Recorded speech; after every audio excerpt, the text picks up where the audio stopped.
E aí galera, aqui quem tá falando é o Ian, eu sou integrante do PET Engenharia Elétrica da UFC e hoje a gente vai começar um novo quadro aqui no PET YouTube que se chama O Quer Que Eu Desenhe. Esse quadro, galera, a finalidade dele é disponibilizar resumos e mapas mentais para vocês revisarem antes de alguma prova ou algo do tipo, certo? Lembrando que esse mapa mental que eu estou usando vai estar na descrição do vídeo para vocês baixarem e lerem depois, revisarem. E hoje a gente vai falar sobre vetores, que é uma matéria que cai na disciplina de Física Fundamental do primeiro semestre e ela é bastante importante para a continuação da cadeira em si, você usa ela em toda a cadeira. Então, hoje a aula vai ser sobre vetores. Bom galera, antes de definir um vetor, vamos conversar rapidamente aqui sobre algumas diferenças entre grandeza vetorial e grandeza escalar. O que é uma grandeza vetorial e uma grandeza escalar? Bom, uma grandeza escalar ela é definida apenas pelo seu módulo, ou seja, ela tem apenas o seu valor atribuído à unidade de medida. Como assim? A gente tem, por exemplo, 25 graus Celsius, a gente tem 3 metros cúbicos, ou seja, um valor e uma unidade de medida. Enquanto uma grandeza vetorial, galera, ela não pode ser definida apenas pelo seu módulo. Ela tem que ser definida pelo seu módulo, direção e sentido, além da sua unidade de medida, certo? Então, explicado isso, vamos definir o que é um vetor. Pronto, galera. Então, o que é um vetor?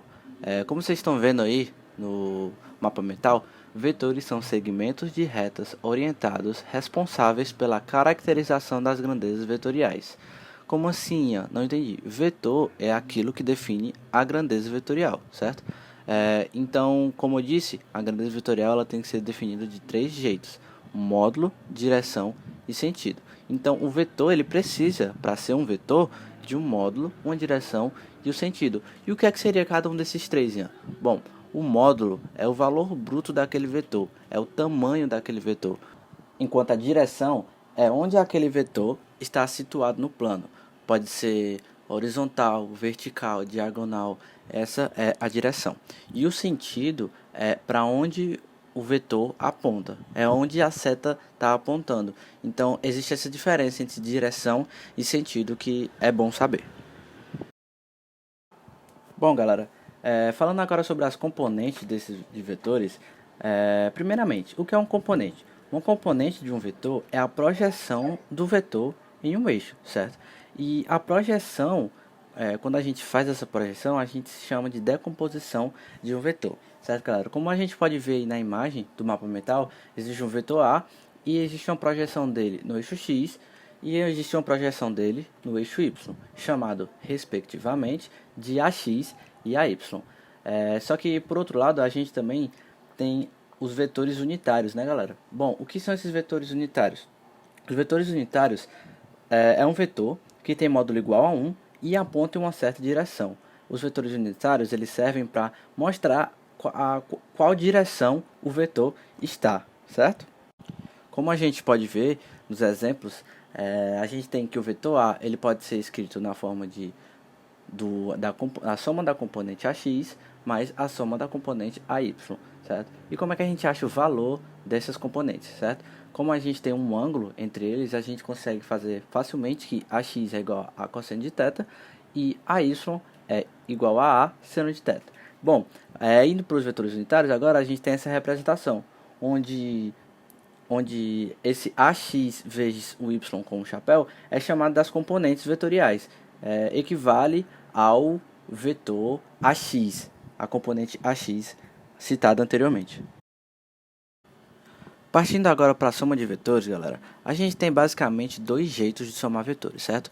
A gente tem a maneira graficamente, geometricamente e algebricamente, certo? Como é que a gente faz cada uma dessas somas? Bom, a soma graficamente e geometricamente, a gente faz como? A gente pega um vetor e coloca o final desse vetor no começo de outro vetor, como está aparecendo aí no mapa mental, certo? A soma desses vetores vai ser o começo do um até o final do outro. Essa é a soma algébrica geometricamente desses vetores, que podem existir alguns casos específicos como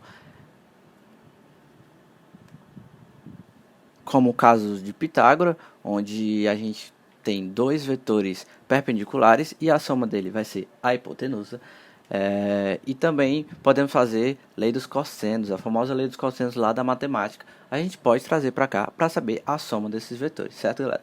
E como é que a gente faz algebricamente, Ian? Bom, se lembra dos componentes que eu falei?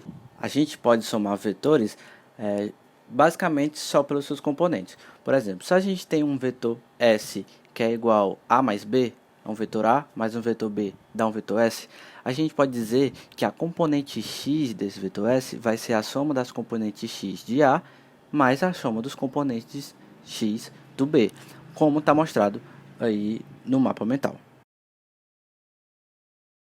E por último, a gente tem a multiplicação de vetores, galera. Primeiramente, o que acontece é a gente pegar um vetor e multiplicar por um número, um escalar. Bom, o que acontece é que o vetor ele aumenta de tamanho. O que é que seria aumentar de tamanho? Como eu falei anteriormente, o tamanho do vetor é o seu módulo, né, galera?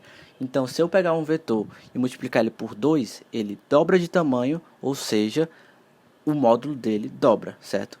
Então, o valor bruto daquele vetor dobra, certo? Só que a gente também pode multiplicar entre vetores, né? A gente pode multiplicar entre vetores. O que acontece? A gente tem o produto escalar entre vetores, que é o módulo de um vezes o módulo do outro vetor vezes o cosseno do ângulo entre eles, como está aparecendo aí na tela, que esse produto ele dá um número, ele dá um valor bruto. Como a gente falou, é um produto escalar, então vai dar um escalar, que é um número, certo?